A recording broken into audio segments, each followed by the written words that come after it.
ప్రతి కష్ట సమయంలో ఉన్న ప్రతి కార్యకర్తకు నేను ఒకటే మాట చెప్తా ఉన్నా. మీరు చూపించిన ఈ స్ఫూర్తిని, మీరు ఈ కష్టకాలంలో పార్టీ పట్ల మీరు చూపించిన ఈ నిబద్ధతకు మీ జగన్ ఎప్పుడూ మీకు రుణపడి ఉంటాడని ఈ సందర్భంగా ఖచ్చితంగా చెప్తాను. ఖచ్చితంగా రాబోయే రోజులు మనవి. ఖచ్చితంగా చూస్తూ ఓ సంవత్సరం అయిపోయింది. కళ్ళు మూసుకుంటే ఇంక మళ్ళీ 3 ఏళ్ళు అయిపోతాయి. ఈ 3 ఏళ్ళు అయిపోయిన తర్వాత వచ్చేది మాత్రం ఈసారి ఖచ్చితంగా వైఎస్ఆర్సీపీ అఖండమైన మెజార్టీతో నిలబడుతుంది. ఈసారి వచ్చినప్పుడు మాత్రం మీ జగన్ కార్యకర్తల కోసం ఖచ్చితంగా ఉంటాడని మాత్రం ఖచ్చితంగా చెప్తాను. ఎందుకనంటే జగన్ 1 పాలనలో బహుశా కార్యకర్తలకి నేను చేయాల్సినంత బహుశా చేయలేకపోయి ఉండొచ్చేమో. ఎందుకంటే రావడమే కోవిడ్ వచ్చింది. మనం ఎన్నికలు అయిపోయేసరికి జూన్ అయ్యింది. మార్చి కల్లా కోవిడ్ వచ్చింది. దాని తర్వాత కోవిడ్ సమయంలో మీ అందరికీ తెలుసు 2 సంవత్సరాలు కోవిడ్. ఆ 2 సంవత్సరాలు ప్రజల గురించి ప్రజల ఆరోగ్యం గురించి వాళ్ళకు ఎటువంటి ఇబ్బందులు రాకుండా చూసుకునే దాని గురించే మొత్తం ఎనర్జీస్ అంతా కూడా పెట్టాల్సి వచ్చింది. కాబట్టి బహుశా చేయాల్సినంత అంత ఇదిగా కార్యకర్తలకు అంత తోడుగా ఉండకపోయి ఉండొచ్చు. కానీ జగన్ 2లో మాత్రం అలా జరగదు.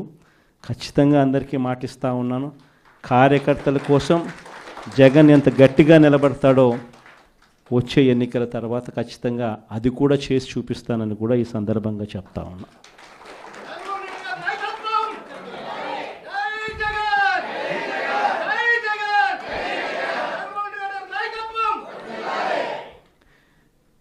చంద్రబాబు నాయుడు గారి మాదిరి ఆయన మోసాలు నిజంగా ఈ మధ్యకాలంలో క్లైమాక్స్ అనేది మీ అందరికీ బహుశా తెలిసే ఉంటుంది. మొన్న ఈ మధ్యకాలంలోనే క్లైమాక్స్కి చేరినాయి. మామూలుగా చంద్రబాబు నాయుడు అనే వ్యక్తి అబద్ధాలు చెప్తాడు, మోసం చేస్తాడు అన్నది మనందరికీ కూడా బాగా తెలిసిన విషయాలే. అయినా కూడా ఎందుకో మొన్న సందర్భంలో చంద్రబాబు నాయుడు గారిని పొరపాటున నమ్మి ఆశకు లోనై పొరపాటున కొన్ని తప్పుడు అడుగులు పడ్డాయి. తప్పుడు అడుగులు పడి తెలుసుకున్న తర్వాత కనీసం చంద్రబాబు నాయుడు గారు ఇప్పుడన్నా మారింటాడేమో అని చెప్పి చాలామంది ఎదురు చూశారు. కానీ ఆ మారడం అనేది మారలేదు. ఈ మనిషి ఎప్పుడు ఈ మనిషి ఇంతే అని చెప్పడానికి మొన్న ఈ మధ్యకాలంలో ఆయన మాట్లాడిన మాటలు P4 అంట, గుర్తుందా? P4 అని కొత్త మోసం తీసుకొచ్చినాడు. ఆశ్చర్యకరం ఏంటంటే P4 విధానం అంటే ఏంటంటే సమాజంలో ఉన్న 20% పేదవాళ్ళ బాగోగులన్నింటినీ 10% సంపన్నులకు అప్పగిస్తాడట. అసలు ఈ మనిషి ఏం మాట్లాడుతున్నాడో నాకే అర్థం కాల రోజు చెప్పిన తర్వాత. అసలు రాష్ట్రంలో ఎన్ని వైట్ కార్డ్స్ ఉన్నాయో చంద్రబాబుకు తెలుసా అని అడుగుతా ఉన్నా. వైట్ కార్డ్ అంటే ఏంది? తెల్ల బియ్యం కార్డ్ అంటే ఏంది? బిలో పవర్టీ లైన్ అని, అంటే దారిద్ర్య రేఖకు దిగువన ఉన్న వాళ్ళు అనేదే కదా దాని అర్థము. రాష్ట్రంలో 1,61,00,000 ఇళ్ళుంటే అందులో 1,48,00,000 ఇళ్ళు వైట్ కార్డ్ హోల్డర్స్. అంటే ఎంత పర్సెంటేజ్? 1,61,00,000కు 1,48,00,000 అంటే దాదాపుగా 90%. దాదాపు 90% రాష్ట్రంలో ఉన్న ఇల్లులు ప్రజలు దారిద్ర్య రేఖకు దిగువన ఉన్నవాళ్ళు. మరి 90% మంది దిగువన ఉంటే ఈ పెద్ద మనిషి ఇంకోటి అడుగుతా పోనీ, అసలు రాష్ట్రంలో ఎంతమంది ఇన్కమ్ ట్యాక్స్లు కడతా ఉండరు? అదన్నా ఈ పెద్ద మనిషి చంద్రబాబు నాయుడు తెలుసా అని అడుగుతా ఉన్నా. ఎందుకంటే ఇన్కమ్ ట్యాక్స్లు కట్టేది కేవలం 8,60,000 మంది మాత్రమే ఇన్కమ్ ట్యాక్స్లు కడుతున్నారు. మొత్తం మీద ఒక 25 లక్షల మంది ఇన్కమ్ ట్యాక్స్లు ఫైల్ చేస్తూ ఉన్నారు. అందులో నిల్ రిటర్న్స్ అని చెప్పి రాసే వాళ్ళను పోను ఇన్కమ్ ట్యాక్స్లు కట్టే వాళ్ళు ఎంత అంటే కేవలం 8,60,000 మంది మాత్రమే ఇన్కమ్ ట్యాక్స్లు రాష్ట్రంలో కడతా ఉన్నారు. మళ్ళీ 8,60,000 మందికి 1,48,00,000 మందికి అప్పచెప్పాలి కదా. నిజంగా అదే ఆయన చెప్పే P4 అంటే కూడా అక్కడ కూడా మళ్ళీ మోసమే. కేవలం 20% అంటాడు. ఆడ మోసమే. అసలు వాస్తవం చెప్పాలంటే కనీసం 1000 మంది ముందుకు రారు. కనీసం రాష్ట్రంలో 1000 మంది ముందుకు రారు.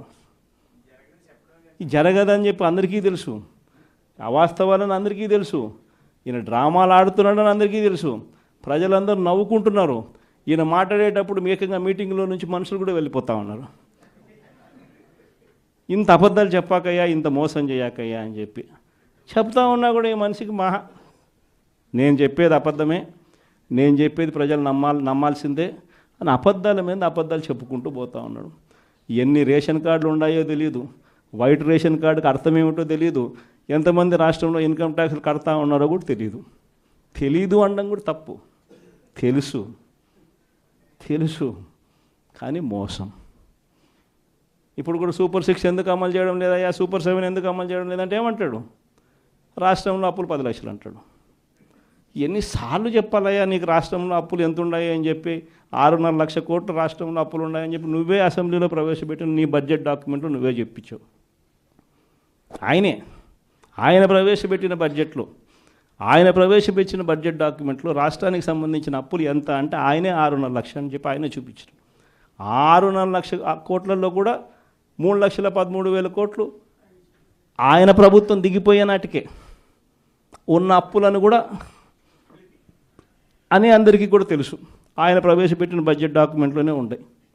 కానీ ఏమంటాడు, రాష్ట్రం భయంకరంగా చూపించాలా, 10 లక్షల కోట్లు, ఇంకా 2 రోజులు పోతే 12 లక్షల కోట్లు అంటాడు, ఇంకా 4 రోజులు పోతే 14 లక్షల కోట్లు అంటాడు. ఎందుకు? సూపర్ 6 ఎగరగొట్టడానికి, సూపర్ 7 ఎగరగొట్టడానికి మళ్ళీ ఒక అబద్ధం, అంటే ఇంకో పెద్ద గీత గీయడం. దిక్కుమాలిన అబద్ధాలు, దిక్కుమాలిన మోసాలతో ఈ రాష్ట్రంలో ప్రభుత్వంలో పరిపాలన చేస్తా ఉన్న ఇలాంటి పాలన పోయి మళ్ళీ మాట చెప్తే మాట మీద నిలబడే పాలన,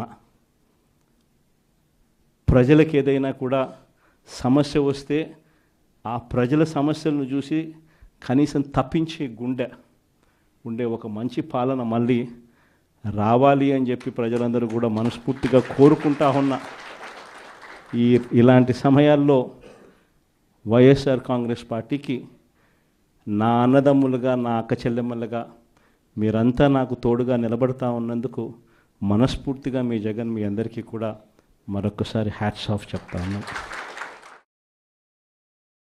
ఇవాళ మీ అందరినీ కూడా చూస్తూ ఉంటే నిజంగా చాలా గర్వంగా కూడా ఉంది.